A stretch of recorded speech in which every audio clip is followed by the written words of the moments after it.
상황이 이렇다 보니 경찰과 시민 모두 긴장감이 높아지고 있습니다. 의정부에서는 5인 신고로 인한 피해까지 있었습니다. 사회부 이시열 기자 나와 있습니다. 어서 오세요. 예.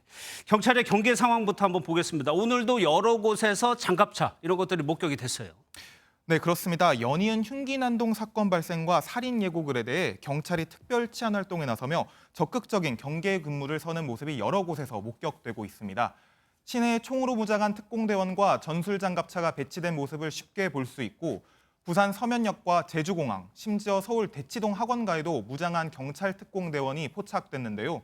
경찰은 오늘 사건이 발생한 서현역을 포함해 전국 다중 밀집 지역 44곳에 특공대원 128명을 배치했다고 밝혔습니다. 예. 여름이다 보니까 아무래도 시원한 쇼핑몰을 많이 가게 되는데 그곳 분위기가 좀 어떻던가요? 네, 실제로 취재진이 오늘 서울의 한 대형 쇼핑몰을 둘러봤습니다. 예. 더운 날씨에 많은 시민들이 몰렸는데요. 방검복을 찬 보안 요원들이 곳곳에서 순찰하고 있었습니다. 안전을 위한 조치지만 주변 경찰 특공대 배치에는 일부 시민들은 다른 의견을 보이기도 했습니다. 오히려 불안감이 저는 개인적으로 덜어졌던 것 같아요. 저는 오히려 더 무서웠던 것 같아요. 무슨 일이 일어나서 자꾸 와 계시나 이런 생각도 좀 들고. 그런데 부작용도 좀 노출이 되고 있습니다. 의정부에서 일어난 일 한번 보겠습니다. 10대가 흉기 난동범으로 몰려서 다치는 일이 벌어졌어요. 네, 먼저 오늘 새벽 4시 반쯤 한 온라인 커뮤니티 사이트에 올라온 글을 같이 보시겠습니다. 예. 어젯밤 9시쯤 경기 의정부시 금호동의 한 하천 부근에서 달리기를 하던 16살 중학생 A군이 경찰에 체포됐습니다. 검은색 후드티를 뒤집어 쓴 A군의 모습을 보고 옆에서 축구를 하던 아이들이 흉기를 들고 뛰어다닌다고 신고를 한 건데요. 글을 올린 A군의 아버지는 경찰이 신분과 소속 등에 대한 말도 없이 강압적으로 수갑을 채웠고 그 과정에서 A군이 전신에 찰과상과 멍이 들었다고 주장하고 있습니다. 예. 그러면 이 학생이 실제로 위험한 행동을 한 겁니까? 네, 그건 아닙니다. 다만 A군은 신고를 받고 출동한 경찰이 다가서자 도망을 쳤고 경찰이 뒤쫓는 추격전이 벌어졌습니다.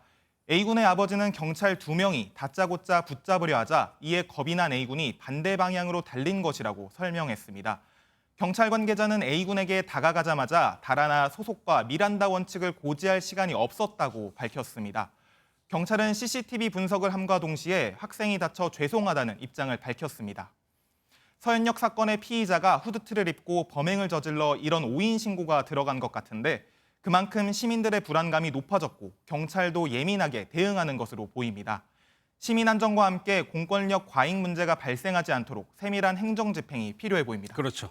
다양한 대안도 나오고 있는데 안철수 의원이요. 전 국민에게 정신건강검진을 도입하자 이렇게 얘기를 했어요. 네, 그렇습니다. 의사이기도 한 안철수 의원이 오늘 본인의 SNS에 불특정 다수를 상대로 한 묻지마 범행에 대해 선제적이고 강력한 제도가 필요하다는 글을 올렸습니다. 그 일환으로 언급한 게 바로 전 국민에 대한 정기적인 정신건강검진 전면 도입인데요. 올해 개정된 정신건강검진이 연령대가 제한적이고 자살 예방에만 초점이 맞춰져 있어 한계가 있다는 겁니다. 대한신경정신의학회도 성명문을 내고 중증 정신질환에 대한 선제적 치료와 국가 책임이 이뤄져야 한다고 주장했습니다. 중증 정신질환의 치료는 더 이상 가족에게만 맡길 것이 아니라 국가가 책임지고 선제적으로 대응할 수 있는 정신질환의 국가 책임제가 필요하다고 생각됩니다. 네, 일부에서는 중증 정신질환자의 입원 여부를 법원 등 사법기관이 결정하는 사법입원제를 도입해야 한다는 목소리도 나오고 있습니다. 알겠습니다. 잘 들었습니다. 이시열 기자였습니다.